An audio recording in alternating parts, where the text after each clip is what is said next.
संत ज्ञानेश्वर गुरुकुल अकॅडमीत अल्पवयीन विद्यार्थ्याला लाथाबुक्क्यांनी मारहाण.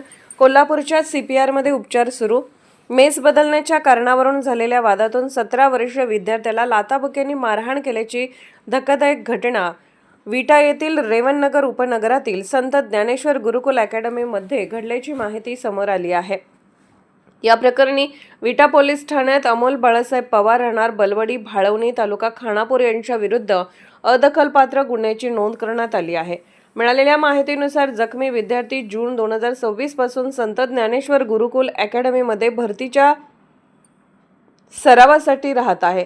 ऑगस्ट रोजी रात्री 10:30च्या सुमारास मेस बदलण्याच्या कारणावरून विद्यार्थ्याचा अमोल पवार याच्याशी वाद झाला. या वादातून विद्यार्थ्याच्या छातीवर पोटावर लाथाबुक्क्यांनी मारहाण करण्यात आल्याचा आरोप आहे.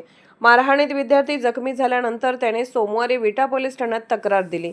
प्रकृती अस्वस्थ असल्याने त्याला पुढील उपचारासाठी कोल्हापूर येथील सीपीआर रुग्णालयात दाखल करण्यात आले असून त्याच्यावर उपचार सुरू आहेत. जखमी विद्यार्थ्याच्या वडिलांनी दिलेल्या माहितीनुसार मेसमध्ये जेवताना अन्नामध्ये अळ्या सापडल्याच्या कारणावरून मेस बदलण्यात आली. त्यानंतर झालेल्या वादातून मुलाला मारहाण करण्यात आल्याचा आरोप त्यांनी केला आहे. पोलिसांकडून या प्रकरणाची नोंद घेऊन पुढील तपास सुरू आहे. संपादक प्रणव लोंढे, PL मराठी न्यूज.